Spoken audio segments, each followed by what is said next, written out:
اسماعیل تارا ایک پاکستانی مزاحیہ اداکار تھے۔ 1980 سے فن اداکاری سے وابستہ رہے۔ انہوں نے کئی سٹیج ڈراموں، ٹیلی ویژن ڈراموں اور فلموں میں کام کیا۔ پاکستان ٹیلی ویژن کے پروگرام 50-50 سے ان کو شہرت ملی، جس میں انہوں نے اداکاری کے علاوہ بعض خاکے بھی لکھے۔ اس ڈرامے میں انہوں نے مزاحیہ اداکار ماجد جہانگیر کے ساتھ مل کر بھاری لہجے میں منوا اور ببوا کے لازوال کردار تخلیق کیے۔ 50-50 میں ماجد جہانگیر اور زیبا شہناز کے ساتھ ان کی جوڑی بہت کامیاب رہی۔ اسماعیل تارا نے ٹی وی اور اسٹیج کے علاوہ 14 پاکستانی فلموں میں بھی کام کیا۔ فلم چیف صاحب اور فلم دیوارے میں کام پر بھی اسماعیل تارا کو نگار ایوارڈ دیا گیا۔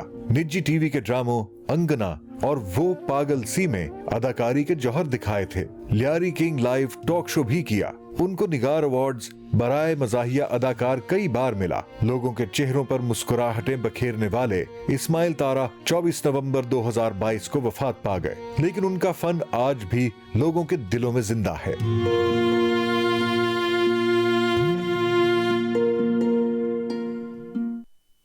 جی جناب، آپ نے پیکج دیکھا اسماعیل تارا کے حوالے سے۔ ان کی خوبیوں کے تو شاید سارے لوگ مترادف ہیں، جو ان کی ایکٹنگ کے حوالے سے میں بات کر رہی ہوں، لیکن آپ کو ایک بات بڑی اہم ہے، وہ میں آپ کو یہ بتاتی چلوں کہ ایک دفعہ میں کسی اور چینل پہ تھی اور میں نے ان دونوں حضرات کا انڈیویجولی الگ الگ انٹرویو کیا تھا، یعنی کہ ماجد جہانگیر اور اسماعیل تارا کا، ان کو الگ الگ میں نے ایک ٹریبیوٹ دیا تھا۔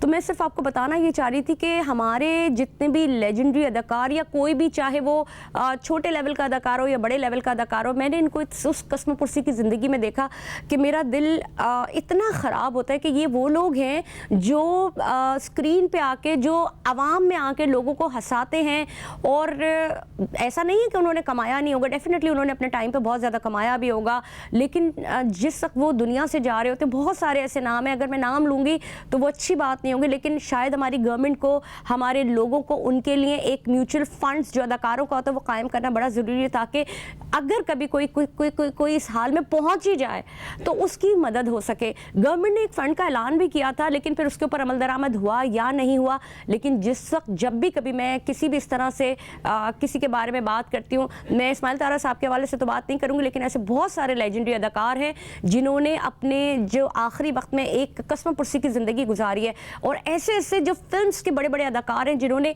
جن کے پاس جب میں گئی ان کے انٹرویو کے لیے، تو ان کی میزبانی نے ایسی ان کی میزبانی تھی کہ انسان سوچ نہیں سکتا، لیکن جو ان کی قسم پرسی کا حال تھا اس کے حوالے سے بھی دل دکھ کے رہ جاتا۔ تو میں یہ دعا کرتی ہوں اپنے ان لوگوں کے لیے بھی، اپنے قوم کے لیے بھی، جہاں ہر قوم کا بچہ اس تکلیف کا شکار ہے، معاشی طور پر ہم سب کو استحکام دے، معاشی طور پر ہم سب کو ایک گورنمنٹ کی طرف سے ضرور ایک سوشل سیکیورٹی ہونی چاہیے، تاکہ کل کو، کیونکہ ہمارے اساس ہیں یہ، ان کی جو رائلٹی ہے وہ ہمارے اوپر ہمیشہ، ہم پہ، ہمارا حکومت کے اوپر لاگو رہتی ہے، وہ رائلٹی کسی نہ کسی طرح اور کسی نہ کسی مد میں ادا کرتے رہنا چاہیے۔ اب بات کریں اگر ہم قرآن حکیم، فرقان حمید کے حوالے سے، تو ناظرین عربی زبان سے ناواقفیت کی وجہ سے ہم قرآن مجید کو اس طرح سے نہیں سمجھ پاتے ہیں، اردو کے ترجمے کے ساتھ ہم اس کو پڑھ تو لیتے ہیں اور کسی حد تک اس کے مضمون ادا بھی ہو جاتے ہیں، لیکن جو اس کا فہم ہے، جو اس کی سمجھ ہے، وہ ہمیں بہتر طور پہ، جو ادبیت ہے، جو حسن بیان ہے، وہ ہم بہتر طور پہ نہیں سمجھ پاتے۔ اس کے لیے ہم نے ہر جمعے کو ایک چھوٹی سی کوشش رکھی ہوتی ہے جس میں ہم قرآن پاک کی تعریف، تفسیر اور اس میں فہم پیدا کر سکیں، اور یہ لوگوں کے لیے تو ہوتا ہی ہوتا ہے، لیکن بیسیکلی یہ میرے اپنے لیے راحت کی چیز ہوتی ہے، میرے اپنے لیے میں تعلیم کی چیز ہوتی ہے، اور ہم یہ تعلیم اور ہم آپس میں بات چیت کو، ہم ایک دوسرے سے بات چیت کر کے اپنے ناظرین کو وہ فہم دینے کی کوشش کرتے ہیں کہ جو وہ جاننا چاہتے ہیں یا اس علم کے اوپر ایٹ لیسٹ قدم رکھ سکیں۔ تو اللہ تعالیٰ ہماری اس عبادت کو، یا اللہ تعالیٰ ہماری اس چھوٹی سی کوشش کو قبول فرمائے، آمین۔ میرے ساتھ موجود ہیں سبیکہ رضوی فاطمہ۔ کیسی ہیں سبیکہ؟ میں بالکل ٹھیک ٹھاک۔ سبیکہ، آج ہم پھر دوبارہ سے اسی طرف آ رہے ہیں اور قرآن کا جو ہمارا ایک سلسلہ ہے وہ ہم شروع کر رہے ہیں، اور یہ شروع تو ہم نے کیا ہوا ہے، لیکن چونکہ میں نے اپنے ناظرین سے یہ بات پہلے بھی کی تھی کہ ہم نے پہلے قرآن کی تعریف کرنی ہے۔ قرآن کی تعریف کو ہم نے کوئی 5-7 ہمارے لیکچرز ہو گئے جس میں ہم نے قرآن کی تعریف کو بیان کیا ہے۔ اب ہم آ رہے ہیں سورہ فاتحہ کی جانب۔ سورہ فاتحہ کو ام الکتاب، ام القرآن بھی کہا جاتا ہے۔ سورہ فاتحہ میں 7 آیات ہیں، اور یہ پہلی سورت تھی جو کہ نازل کی گئی، اور مکی سورہ۔ اس حوالے سے کیا اللہ تعالیٰ اس میں ہمیں کیا کہہ رہے ہیں. یہاں پہ ایک بات بڑی اہم ہے جو میں آپ کو بتاتے چلوں. حضرت ابو ہریرہ سے روایت ہے کہ انہوں نے نبی کریم صلی اللہ علیہ وآلہ وسلم کو یہ کہتے ہوئے سنا کہ اللہ عز و جل فرماتے ہیں کہ سورہ فاتحہ میرے اور میرے بندے کے درمیان 2 حصے ہیں, وہ جو مانگے وہ میں دوں گا. تو اس کی تفسیر اور اللہ تعالیٰ اس میں ہم سے کیا کہہ رہا ہے یہ بتائیں گے ہمیں سبیکہ فاطمہ. جی سبیکہ. السلام علیکم. جی دیکھیں اس میں سورہ حمد کی جب ہم بات کرتے ہیں, آپ نے اس کا نام بالکل سورہ حمد بھی کہتے ہیں, سورہ فاتحہ. فاتحہ کا مطلب ہے جس سے سٹارٹنگ ہو, تو جیسے کی کو کہا جاتا ہے تو فاتحہ فتح اسے کہتے ہیں. تو اس کی ایک امتیاز یہ ہے کہ یہ واحد سورہ ہے جیسے آپ نے کہا جس میں اللہ کلام کر رہا ہے اپنے بندے سے, اور اسی لیے ہم نے اس میں کہا کہ جو 2 آپ کو درس ملتے ہیں وہ ہے کہ اللہ کی عبادت کیسے کرنی ہے اور ہمیں اس کا عبد کیسے بننا ہے. اور اس میں اللہ نے اس کو 3 حصوں میں ڈیوائیڈ کیا ہے. اس سورے کو ام الکتاب بھی کہا جاتا ہے اس وجہ سے کہ اس میں قرآن کے تمام مضامین سمٹ کر آ گئے ہیں. توحید بھی اس کے اندر ہے, قیامت بھی اس کے اندر ہے, عبادت کا درس بھی اس کے اندر ہے. تو جو اس کا پہلا پارٹ ہے وہ اللہ کی حمد و ثنا ہے کہ اللہ نے اس میں بندے کو بتایا کہ جب مجھ سے طلب کرو تو وہ کیسے کرو. وہ ایسے کرو کہ جو دعا مانگنے کا درس ہے وہ یہ ہے کہ جب ہم اللہ کے پاس بیٹھیں تو ایسا نہ ہو کہ بس میں ہاتھ اٹھاؤں اور میں دعاؤں کا شروع کر دوں, بلکہ یہ ہے کہ پہلے میں اللہ کی حمد و ثنا کروں اور اللہ کا شکر ادا کر کے یہ اقرار کروں کہ میرا معبود میرا اللہ, میرا مالک اللہ ہے. اس کے بعد میں اپنی حاجات کو آگے رکھوں. تو سب سے پہلی بات تو یہ کہ یہ سورہ انفرادی طور پر اس لیے بھی بہت ہی یونیک ہے کہ اس کا نام دعا بھی ہے, اس کا نام پریئر بھی ہے. دیکھیں سب سے خوبصورت بات یہ اس کی سٹارٹنگ کیسے ہو رہی ہے. بسم اللہ الرحمن الرحیم. قرآن میں اللہ نے تمام کے تمام جتنے بھی وہ ہیں سورہ صرف ایک کو ہٹا کر اس کی شروعات کی بسم اللہ الرحمن الرحیم. بے عربک میں استعمال ہوتا ہے مدد کے لیے, یعنی مدد لو. کس سے؟ اللہ کے اسم سے, اللہ کے نام سے. وہ کون سا نام ہے؟ اللہ نے جو نام اپنا سلیکٹ کیا وہ اللہ کا نام ہے. یعنی اللہ نے یہاں پر بسم رازق نہیں کہا, یعنی رازق بھی اس کی ایک صفت ہے, مگر اللہ نے کہا اللہ کا نام, کیونکہ وہ اللہ کا نام واحد نام ہے جس میں اس کے تمام جمالی جلالی اوصاف اکٹھے ہو جاتے ہیں. تو اللہ ایسا نام ہے. اور دیکھیں بسم اللہ الرحمن الرحیم, اس نے اپنا جو تعارف کرا ہے عظما, اس نے ان 100 ناموں میں سے بلکہ اس سے بھی زیادہ جو اس کے نام ہیں ان میں سے الرحمن اور رحیم, میں تمہارا رب ہوں جو کہ رحمان بھی ہوں اور رحیم بھی ہوں. اور یہ میں تمہیں 114 دفعہ ریپیٹڈلی بتاؤں گا اور تم پر واجب کروں گا کہ ہر نماز کے شروع میں تم یہ بات بولو. اس لیے ہمیں یہ بات بتائی گئی ہے, درس دیا گیا ہے کہ ہر کام سے پہلے ہم بسم اللہ الرحمن الرحیم پڑھیں. اس کے پیچھے بہت بڑا راز ہے اور حکمت بھی ہے نا, حکمت ہے. اور وہ حکمت کیا ہے سننے والوں کو اگر یہ سمجھے, ہمیں تو بچپن سے عادت ہے نا کہ ہم کوئی بھی کام کرتے ہیں تو اس سے پہلے ہم بسم اللہ کرتے ہیں, مگر جیسے کہ ہم نے یہ شو کی آغاز اس لیے کیا ہے کہ ہم جو چیزیں کر رہے ہیں اس کے بارے میں سوچیں بھی کہ ہم یہ کیوں کر رہے ہیں. تو دیکھیں بسم اللہ الرحمن الرحیم ہم اس لیے کرتے ہیں کہ جب ہم ایک بابرکت نام سے چیز کی آغاز کرتے ہیں تو پھر اللہ پر یہ واجب ہے کہ وہ اسے اختتام تک بھی لے کر جائے, اسے برکت بھی دے اور پھر اسے کبھی بھی ختم نہ ہونا دے. کیونکہ اللہ نے کہا جو چیز مجھ سے جڑ جاتی ہے نا پھر وہ ختم نہیں ہوتی. سبیکہ آپ سے ایک پوائنٹ میں ایڈ کرنا چاہوں گی کہ کبھی کبھار ایسا ہوتا ہے ہم گاڑی میں بیٹھے ہوتے ہیں, کوئی جھٹکا لگتا ہے, ہمارے منہ سے بے اختیار نکلتا ہے بسم اللہ. بھاگ رہے ہوتے ہیں, دوڑ کے ٹھوکر لگتے ہیں, ہمارے منہ سے بے اختیار نکلتا ہے بسم اللہ, کیونکہ ہم شروعات کر رہے ہیں. تو میں ذرا اس کی بھی تفصیل آپ سے جاننا چاہوں گی. اور جیسے کہ انشاءاللہ اور ماشاءاللہ کے تو ہمیں پتہ ہے کہ اللہ تعالیٰ نے کہاں پہ کیا کیا, لیکن بے ساختہ ہمارے منہ سے بسم اللہ نکلتا ہے. اچھا اس میں دیکھیں کچھ ڈفرینٹ اسکالرس کی ڈفرینٹ وہ ہیں رائے. اگر آپ مجھ سے پوچھیں گی میری رائے تو یہاں پر اپروپریٹ نہیں ہے کہ آپ بسم اللہ کہیں, کیونکہ بسم اللہ کا بیسکلی درس یہ ہے کہ کوئی اچھے کام سے پہلے آپ بسم اللہ کہیں. اور اس کے پیچھے جو میں آپ سے پہلے بات کر رہی تھی, اللہ کی جو اس کے بولنے کا وہ ہے, وہ اسی لیے ہے کہ کوئی بھی برا کام انسان کرے ہی نہ, کیونکہ جب بھی کوئی خدا نہ کرے, اگر میں کوئی برا کام کروں گی اور مجھے عادت ہے بسم اللہ, تو پھر انسان رک جائے گا کہ میں برا کام اللہ کے نام سے تو کر ہی نہیں سکتی. تو اسی کہیں بھی اگر آپ کو ٹھوکر ہو, گرے, تو بسم اللہ کا نام جو ہے وہ اپروپریٹ نہیں ہے, کیونکہ وہاں پر آپ شروعات نہیں کر رہے بلکہ آپ اللہ سے مدد طلب کرتے ہیں.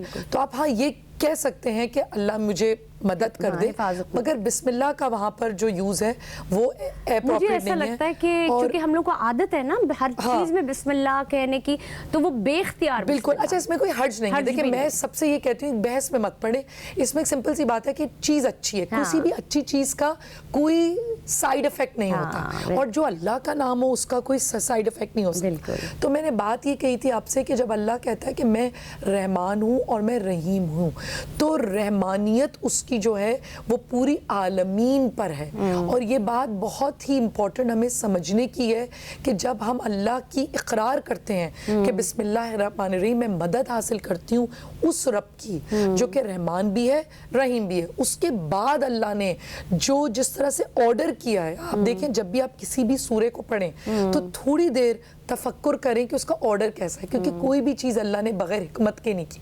بسم اللہ الرحمن الرحیم, پھر اللہ نے شروع کیا الحمدللہ رب العالمین. اگر انسان 2 منٹ صرف اسی کی تکرار کرتا رہے, الحمدللہ رب الحمدللہ الحمدللہ. اچھا, مجھے یہ بتائیے گا جب ہم شکر کے کلمات دیتے ہیں, میں نے چونکہ یہ بیچ میں آ گیا ہے تو میں یہیں سے شروع کر رہی ہوں, کیونکہ میرے بھی بہت سارے سوالات ہوتے ہیں کہ جب میں اللہ کا شکر ادا کرتی ہوں نا, تو میری کوشش یہ ہوتی ہے کہ ہم الحمدللہ تو کہتے ہیں, لیکن میں نے نا یہ ورڈ اٹھا, یہ پورا ایک آیت اٹھا لیا, الحمدللہ رب العالمین. یا میں سفر کر رہی ہوں تو میں ورد کرتی ہوں اس کا الحمدللہ رب العالمین, کہ اللہ تعالیٰ کا شکر ہے, اللہ تعالیٰ کا شکر. تو is it good for us, like بہت اچھی بات, یہ تو بہت اچھی بات ہے. دیکھیں حمد, ہم یہاں پر اللہ نے اپنے لیے کیا یوز کیا, الحمد, اور اس کا نام بھی سورہ حمد رکھا. دیکھیں ایک چیز ہوتی ہے حمد کرنا, ایک چیز ہوتی ہے کسی کی مدح کرنا. مدح کہتے ہیں نا, حمد وہ چیز ہوتی ہے, آپ حمد تعریف جسے ہم کہتے ہیں, کسی کی پریس کرنا اس چیز کی جو اس کی اختیاری ہو, اس کی کہتے ہیں حمد کرنا. مدح وہ چیز ہوتی ہے جو بے اختیاری ہو. چڑیا گاتی ہے, ٹھیک ہے, تو وہ اس کی عادت ہے, اس کی ہم مدح کرتے ہیں, اس کی حمد نہیں کریں گے, ہم کہیں گے بہت اچھا گاتی ہے. مگر اللہ کی حمد کے اندر اس کا شکر بھی ہے. حمد کا مفہوم یہ ہے کہ تعریف بھی ہے, ثنا بھی, اور شکر بھی ہے. اور اس کے جو مفہوم کے اوپر اگر ہم آئیں گے تو وہ پوری جو سورہ فاتحہ ہے وہ ایسا لگ رہا ہے کہ آپ کو بتایا جا رہا ہے, مکالمے میں ٹیچ کیا جا رہا ہے نا. بالکل ایسا لگتا ہے کہ ڈائلاگز ہم سے کہے جا رہے ہیں نا, اٹس ڈائلاگز لائک.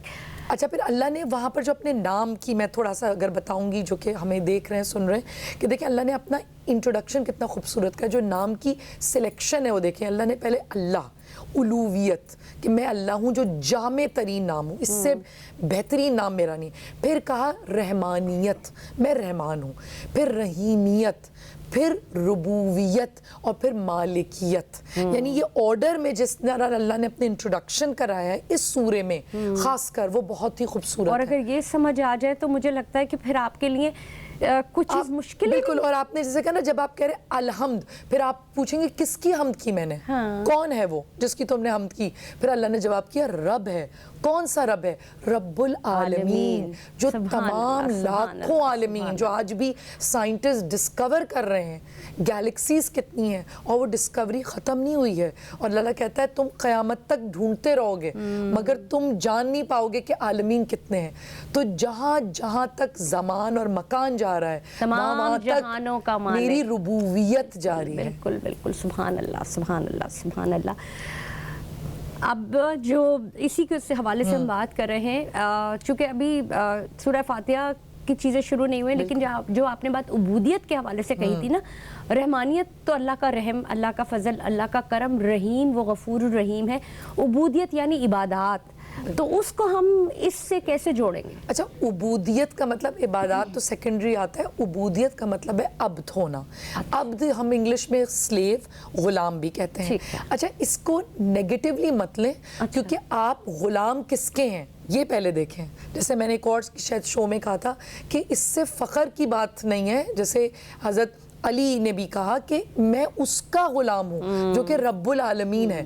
تو عبادت عبودیت کا جو ہے وہ ہے عبد ہونا, یعنی میں تیرا عبد ہوں, ہم تیری عبادت کرتے ہیں. تو وہ سیکنڈ پارٹ ہے کہ جب ہم نے شروع کیا الحمدللہ رب العالمین الرحمن الرحیم مالک یوم الدین, اب جب ہم نے ایاک نعبد, اب جب ہم نے یہاں سے شروع کیا, اب ہم نے اس سے ہاتھ اب میں یہیں سے ایک سوال اپنا شروع کرتی ہوں کہ ہم لوگ جب کوئی کام شروع کر رہے ہوتے ہیں یا ہم کوئی سپیچ دے رہے ہوتے ہیں تو ہم شروعات کرتے ہیں ایاک نعبد و ایاک نستعین. اس میں کیا رموز ہے؟ اس میں رموز یہ ہے کہ ہم تجھی سے مدد مانگتے ہیں, ہم تیرے اوپر ڈپینڈنٹ ہیں. ہم ایسے ہیں عظما, اگر میں مثال دوں, جیسے بلب ہوتا ہے, ابھی آپ کے اسٹوڈیو میں بھی بلبز ہیں, بٹ یہ بلب خود سے لائٹ نہیں ہوتا, یہ کنیکٹڈ ہے کسی مین پاور سے. وہ جو پاور ہے نا وہ سمجھے وہ اللہ کی ذات ہے. جب تک وہاں سے نور آ رہا ہے تو میری اس ذات میں نور ہے. جب تک وہاں سے کنیکشن, یہ جو کنیکشن ہم نے کہا سورہ حمد وہ کنیکشن ہے, اللہ نے ہمیں انوائٹ کیا ہے, آؤ مجھ سے کنیکشن قائم کرو تاکہ میں اپنا نور تم تک منتقل کروں. وہ کنیکشن جتنا اسٹرانگ ہوگا, وولٹیج جتنی اسٹرانگ ہوگی, آپ کی لائٹ اتنی زیادہ برائٹ ہوگی. بالکل آپ نے بڑی اچھی بات کی کہ ایاک نعبد و ایاک نستعین ہم تو پڑھتے ہی ہیں, لیکن ہم نے جتنے بھی اپنے جو سیاست دان ہیں ان کو ہم نے دیکھا ہے کہ جب بھی وہ تقاریر شروع کرتے ہیں تو وہ ایاک نعبد و ایاک نستعین سے کرتے ہیں. تو اللہ تعالیٰ جو ہمارے ملک کے لیے بہترین لوگ ہیں, اور جب وہ اللہ کے نام کو شامل کرتے ہیں تو بہترین لوگ ہمارے اوپر مسلط کر, یہ ہمیں ہمارا احساس دلاتا ہے کہ ہم ڈپینڈنٹ ہیں اس کے اوپر. اللہ ہمیں یہ بار بار دن میں 10 دفعہ, جیسے ہم نے کہا, یہ ہمیں یاد دہانی کرتا ہے کہ تم خود سے کچھ بھی نہیں ہو, ذرہ بھی نہیں ہو, تم جو کچھ ہو وہ میرے طلب حاجت رہو گے, یعنی تمہیں میرے سامنے ہاتھ پھیلانے پڑیں گے. اور اسی لیے ہم نے دیکھا یہ کہ دنیا میں بھی اسباب جتنے بھی ہوں آپ کے, مگر اس کا مسبب الاسباب جو ہے وہ اللہ کی ذات ہے. یعنی دنیا میں بھی ڈاکٹر اگر میرا علاج کر رہا ہے تو شفا اس کے ہاتھ میں ہے, مگر شفا دینے والا شافی اللہ ہے. تو مجھے ہمیشہ اللہ کی ذات کو مرکز رکھنا ہے. تو اللہ نے کہا کہ ڈاکٹر تمہارا علاج کرے گا ضرور, مگر میری محتاجی ہے. اس کو ہم کیا اس میں کہہ سکتے ہیں کہ جو اللہ کا فضل ہوتا ہے وہ شامل ہو جاتا ہے. یعنی کہ ہم اپنی ڈیڈ اینڈ تک جا کے محنت تو پوری کرتے ہیں, چاہے وہ ڈاکٹر ہو چاہے وہ میری اپنی محنت ہو, لیکن جب تک اللہ کا فضل شامل نہ ہو. دیکھیں ہم اکثر یہ کہتے ہیں نا کہ ہر چیز کے لیے دعا اور دوا چاہیے, تو دوا تو آپ کو یہاں مل جائے گی, مگر دعا کا ساتھ ہونا, یہ دعا یہ چیز ہے کہ ایاک نعبد اثر کرنا, یعنی اللہ کی محتاجی پر بھی چھوڑنی نہیں ہے. کہ جیسے ہم کہتے ہیں نا کہ مجھے شفا ڈاکٹر نے دی, یہ جملہ ٹھیک ہے کہنا, مگر آپ کے بیک آف دا مائنڈ یہ ہو کہ اس ڈاکٹر کو بھی دینے والا وہ اللہ کی ذات ہے. یعنی مرکز توحید جو ہے نا وہ سورہ فاتحہ کی تھیم ہے. جیسے کہ میں آپ کو یہ بتاؤں کہ اگر میرے اندر لگن تھی کہ قرآن کو سمجھنے کی, پڑھنے کی, تو وہ جو اندر کی لگن تھی اس نے مجھے آپ سے ملایا, اور ہم نے یہ الحمدللہ, کیونکہ یہ فضل اللہ تعالیٰ کے, کیونکہ آپ گمان اچھا رکھیں. اور میں ہمیشہ کہتی ہوں کہ ناظرین اپنا گمان بہت اچھا رکھیں. گمان اچھا ہوگا تو آس پاس کی ساری جو کائنات کا ذرہ ذرہ آپ کو اس گمان کو کی تکمیل میں لگ جاتا ہے. ایک اور سوال جو میرے پاس آپ کے لیے ہے کہ مجھے یہ بتائیے گا کہ ہم جو سورہ فاتحہ بار بار پڑھتے ہیں, ہم اگر ہماری 17 رکعت ہے نماز کی عشاء کی, تو ہم ہر 17 رکعت میں سورہ فاتحہ پڑھے ہوتے ہیں, اور دن سے لے کے اگر ہم صبح کی فجر سے شروع کریں تو اگر ہم رات تک آئیں تو بہت ایک اچھی کوانٹٹی ایک بن جاتی ہے جو ہم سورہ فاتحہ کی پڑھے ہوتے ہیں. تو یہ اس میں کیا حکمت ہے, اس میں کیا راز ہے؟ اچھا, سب سے پہلا راز یہ ہے کہ اللہ آپ کو احساس دلا رہا ہے کہ میرا در ہمیشہ کھلا ہوا ہے. 24 آورز میری جو دکان ہے جسے کہتے ہیں وہ کبھی بند نہیں ہوتی, اور طالب حاجت تم ہو, دینے والا میں ہوں. تو وہ تمام کی تمام تھیم جس کو ہم نے پڑھی کہ ہم بار بار بندہ مجھ سے مانگے, نماز کی حالت میں آؤ, عبد بن کر آؤ. اس لیے کہا کہ جب نماز میں بھی کھڑے ہو اپنے سر کو جھکا کر, کندھوں کو جھکا کر کھڑے ہو, اکڑ کر مت کھڑے ہو, یعنی اپنا پورا جسم کو تم بالکل جھکا دو کہ تم اس کے سامنے ہو جو مالک یوم الدین ہے, یعنی وہ کہ جو حشر کا مالک ہے. اب اس کے سامنے تم کہہ رہے ہو ایاک نعبد و ایاک نستعین. اور پھر ہدایت جو ہے, جو سب سے امپورٹنٹ ہے, جس کی طرف ہم ظاہر سی بات ہے ٹائم بھی ہمارے پاس کم ہوتا ہے, ہم سیکنڈ جو پارٹ ہے, جو تھرڈ پارٹ ہے, وہ ہے ہدایت. اے اللہ تیرے سوا مجھے کوئی ہدایت نہیں دے سکتا, اہدنا الصراط المستقیم. اور یہاں پر الصراط یعنی سنگل ایک راستہ جو کہ تیری طرف جا رہا ہے, مجھے گمراہ نہیں ہونا, مجھے اس اندھیرے میں نہیں جانا. تو اسی لیے اس کے پہلی حکمت یہ ہے کہ ہم اپنی عبودیت کا اقرار کریں اور اس کی مالکیت کا اقرار کریں کہ وہ مالک ہے اور ہم عبد ہیں. ہم ذلیل حقیر ہیں, دانا بھی نہیں, خاک بھی نہیں ہو. سیکنڈ حکمت یہ کہ اس نے اس کی تقسیم اتنی خوبصورت کی ہوئی ہے. صبح جب اٹھو, صبح کے سب سے پہلا کام یہ کرو کہ تم اقرار کرو, اسی کو پڑھ کر نماز پڑھو اور اقرار کرو کہ تم طالب حاجت ہو. پھر جب تمہارا آدھا دن گزر جائے, تم اپنی زندگی میں, لائف میں ہم کتنا بزی ہوتے ہیں, ظہر کے وقت, عصر کے وقت, اس پیک ٹائم میں بھی توڑ کر میرے پاس آؤ اور کہو جو کچھ ہے کمانا یہ تیری حاجت ہے, ایاک نعبد و ایاک نستعین. پھر جب تم گھر پر آؤ, گھر والوں کے ساتھ بیٹھو, سب کچھ کرنے کے بعد بھی میرے در پر آؤ, ایاک نعبد و ایاک نستعین. سونے جب سونے جا رہے ہو, ایاک نعبد و ایاک نستعین. ماشاءاللہ. مجھے یہ جیسے میں پڑھ رہی تھی تو ایک روایت تھی کہ سورہ اخلاص کو اگر رات کو سونے سے سورہ فاتحہ کو سونے سے پہلے سورہ اخلاص کو بھی پڑھ لیا جائے تو یہ وہ دونوں صورتیں جو آپ کو موت کے علاوہ آپ کو ہر چیز سے محفوظ رکھتی ہیں. اور اس میں اتنے شفا موجود ہے سورہ فاتحہ میں کہ جس کو کہا جائے کہ کوئی بھی جو بیماری ہو, کوئی ایسی چیز ہے اس کا دم کریں, یہ آپ کو بڑے فضائل. یہ حدیث پاک ہے, بالکل جیسے آپ نے درست کیا کہ سورہ حمد میں موت کے علاوہ ہر چیز کی شفا ہے. موت کے علاوہ ہر چیز کی شفا سورہ حمد میں ہے. یعنی سونے سے پہلے, ہر چیز سے پہلے, اگر آپ کسی بھی اچھے کام سے پہلے سورہ حمد کی تلاوت کر لیں تو جیسے آپ نے کہا ہر مرض کی, ہر پریشانی کی شفا اس کے اندر انشاءاللہ. اچھا, ایک چیز اور بڑی اہم ہے, ہم سورہ فاتحہ تو ہماری شاید اس پروگرام میں پوری کمپلیٹ نہیں ہو پائے گی کیونکہ یہ تو خزانہ ہے اور ام الکتاب ہے اور ام القرآن ہے. یہ اس کی شروعات پہ اگر ہم زور نہیں دیں گے تو پھر ہم آگے بڑھنا ہمارے لیے مطلب شاید ہم اس فہم کو حاصل نہ کر سکیں. میرا سوال یہ ہے کہ جب ہم نماز میں پڑھتے ہیں, ایک بار, دو بار, تین بار, کتنی بار پڑھے ہوتے ہیں, ہم پہلے ثنا کرتے ہیں اور پھر ہم الحمد شریف کی طرف آتے ہیں. تو اب جو لوگ کہہ رہے ہوتے ہیں, کیونکہ نماز کے اوپر بھی مجھے ایک پورا شو ہم اسی طرح کریں گے کہ نماز میں خشوع, نماز کی اگر میننگ ہی نہیں پتا ہوں گے جو آپ بول رہے ہیں. اب سورہ فاتحہ سارے ہی لوگ پڑھ رہے ہیں, نماز بھی پڑھ رہے ہیں, خشوع نہیں ہے لوگوں کے پاس, یا اس کی معنی نہیں پتا. کیا یہ وجوہات ہیں؟ نماز کے اوپر تو پورا ایک شو ہوگا جس کے اندر آپ ہمیں بتائیں گی کہ نماز کس طرح سے اس کو پڑھی جائے, اور جب تک آپ کو معنی نہیں پتا خشوع شامل نہیں ہو سکتا. تو یہ جو بار بار پڑھنا تو بہت سارے لوگ پڑھ رہے ہوتے ہیں, تو پھر اللہ تعالیٰ سارے لوگوں کی سنتا ہے اسی طرح سے, یا اس کے لیے کچھ اور اپنے دل کو کسی اور طرح سے بیان کرنا؟ دیکھیں, دوا کو کھانے کے لیے بھی ایک خاص پیٹرن ہے, تعداد ہوتی ہے اور پیٹرن ہوتا ہے نا. تو جب آپ کو بتایا جاتا ہے اس وقت لو یہ کرو, اسی طرح اللہ نے وقت تو بتا دیا, مگر اس کو کھانا کیسے ہے دوا کو, اس میں اخلاص بہت ضروری ہے. اللہ سنتا سب کی ہے, اس میں کوئی اس میں شک نہیں ہے. گنہگار سے گنہگار بھی ہو, اگر ہمیں وہ دیکھ رہا ہے, سن رہا ہے, سب سے پہلے میں اپنے آپ سے شروعات کروں تو کبھی بھی میرے اندر یہ وہم نہ آئے کہ اللہ میری نہیں سن رہا. نا امیدی اللہ کے رحم سے کفر ہے, سب سے پہلی بات. دوسری بات ہے جو آپ نے کہی, ہاں دعا کی قبولیت کی ایک راز اخلاص ہے, اور سب سے بڑا راز عبودیت ہے. اپنے آپ کو بالکل خاک سمجھنا, حوالے کر دینا, بالکل اس کے ذات کو سرنڈر کر دینا. اور ایک چیز اور یہ کہ جب ہم سورہ فاتحہ پڑھے ہوتے ہیں تو مجھے جو ایسا لگتا ہے کہ میں نے بھی کہیں پڑھا تھا کہ اللہ تمہیں دیکھ رہا ہے, اور اگر تمہیں سمجھ میں نہیں آئے تو تم یہ سوچو کہ تم اللہ کو دیکھ رہے ہو. عظمیٰ, جب آپ کسی سے بات کرتے ہیں, اب ہم دونوں بات کر رہے ہیں, تو میں ایسے کر کے تو بات نہیں کروں گی نا. تو اللہ نے تیسرا, کیونکہ ہمارے پاس ٹائم بہت کم ہوتا ہے, پوائنٹس آ رہے ہیں کہ اس کا راز ایک یہ بھی ہے جو آپ نے شروع میں کہا کہ تم فوکس کرو, زندگی کا مرکز میں ہوں.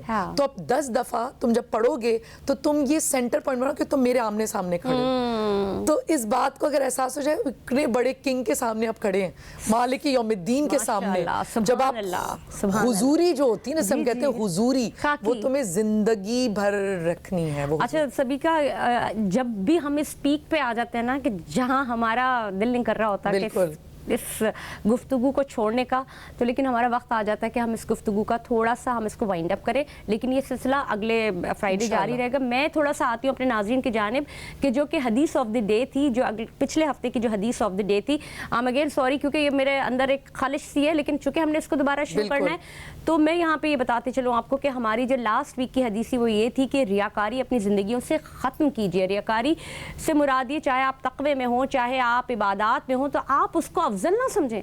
یہ اللہ جانتا ہے. یہ ریاکاری آپ اپنے رشتوں میں بھی نہ کریں. اگر آپ لوگوں میں کریں گے ریاکاری تو وہ بھی آپ کے سامنے آئے گی, اور اگر آپ اللہ کے ساتھ کریں گے ریاکاری یعنی عبادات میں یا دنیا کو دکھانے کے لیے, تو وہ شرک کے زمرے میں آتا ہے. تو اگر میں نے سبیکا یہ صحیح کہا ہے تو آپ بالکل درست, اور بالکل مجھے ایسے ہے. حدیث آف دی ڈے جو ہے حدیث آف دا ڈے ہماری اس دفعہ کی یہ ہے کہ رسول اکرم صلی اللہ علیہ وسلم نے ارشاد کیا کہ نماز جو اخلاص کے ساتھ پڑھتا ہے اس کی نماز حشر کے دن نور کی صورت میں اس کے سامنے آئے گی. ماشاءاللہ, اور جس نے نماز کو ہلکا لیا وہ فرعون اور حمان کے ساتھ معشور کیا جائے گا. تو نماز کو جو ہم نے بات کی اخلاص کے ساتھ وہ بہت ضروری ہے, آپ کے لیے نور بن کر آئے یعنی گا. نماز کو آپ نے خشوع کے ساتھ پڑھیں اور اللہ تعالیٰ کے ساتھ رابطے کے ساتھ پڑھیں. اور جیسے کہ آج کا ہمارا ٹاپک بھی تھا عبودیت اور رحمانیت, یعنی کہ سورہ فاتحہ میں آپ جیسے اللہ آپ کو دیکھ رہا اور آپ اللہ سے ہم کلام ہیں, یہی خشوع ہوتا ہے. تو یہی ہماری آج کی جو وہ ہے حدیث of the day حدیث یہی ہے, ہے کہ بالکل. یہ آپ کے لیے نور بن کے چمکے گا. انشاءاللہ. اور اگر آپ نے اس کو صرف سجدے کیے, یا لوگ جس کو کہتے ہیں کہ میں یہ بھی نہیں کہنا چاہتی کسی کو کوئی ٹکرے مارے, میں یہ اللہ اور اس کا معاملہ ہے, اللہ تعالیٰ کا اس کا معاملہ ہے, لیکن اپنی عبادات میں خشوع پیدا کریں. اور اس میں ایک چیز اور میں ایڈ کروں, افضل وقت.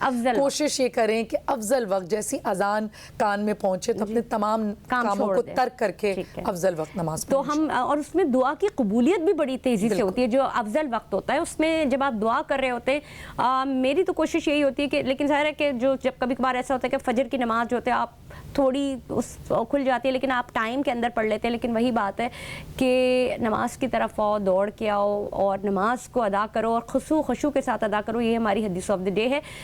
سبیکا, ہم یہ چاہیں گے کہ ہم جانے سے پہلے میں تو سب کو خداحافظ کروں, لیکن میں یہ چاہتی ہوں کہ سبیکا یہاں پہ موجود ہیں, جمعے کے دن کے حوالے سے اس کی فضیلت کے حوالے سے تھوڑا بیان کریں, اور جو دعا ہے وہ ہمارے لیے, ہمارے لوگوں کے لیے, ہمارے دیکھنے والوں کے لیے فضل کی دعا, ہمارے لوگوں کے لیے جمعے کی دعا, اور اس دعا کے اوپر ہم اپنا اختتام کریں گے اپنے پروگرام کا. لیکن مجھے اجازت دیجیے, میں ہوں عظمیٰ اعجاز خان. بسم اللہ الرحمن الرحیم, اللہم صلی علی محمد محمد. اے اللہ, تیرے سامنے ہم نے ہاتھوں کو پھیلایا ہوا ہے, ہمارے ہاتھوں میں کچھ نہیں ہے.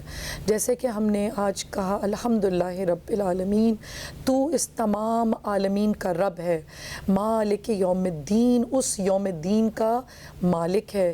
ایاک نعبد و ایاک نستعین, ہم صرف تیرے سامنے ہی اپنے ہاتھوں کو بلند کیا ہوا ہے. اے اللہ, جو لوگ یہاں پر ہیں مولا, ان کی تمام کے دلوں میں جو خواہشات ہیں ان تمام کی خواہشات کو پورا کریں. جو لوگ جس مشکل میں ہیں, پریشانی میں ہیں, اے اللہ ان کی پریشانیوں کو دور کرے. سب سے پہلے ہم دعا کریں گے اپنے بھائیوں بہنوں کے لیے, بچوں کے لیے جو کہ دنیا بھر میں جن کے اوپر ظلم ہو رہا ہے. اے اللہ اس ظلم کا خاتمہ جلد سے جلد ہو. اے اللہ, ہم پھر دعا کریں گے اس تمام کے تمام جو یہاں پر ہمارے ساتھ لوگ بیٹھے ہیں, بالخصوص اب تک کے لیے, اب تک نے جو یہ خوبصورت چیز آغاز کی ہے, اے اللہ اس کی برکت سے اب تک کے رزق میں اضافہ ہو انشاءاللہ. اور جتنے لوگ اب تک میں ہیں اور خاص طور پر یہاں پر ہمارے ساتھ ہیں, اے اللہ ان کے رزق میں برکت دے. آج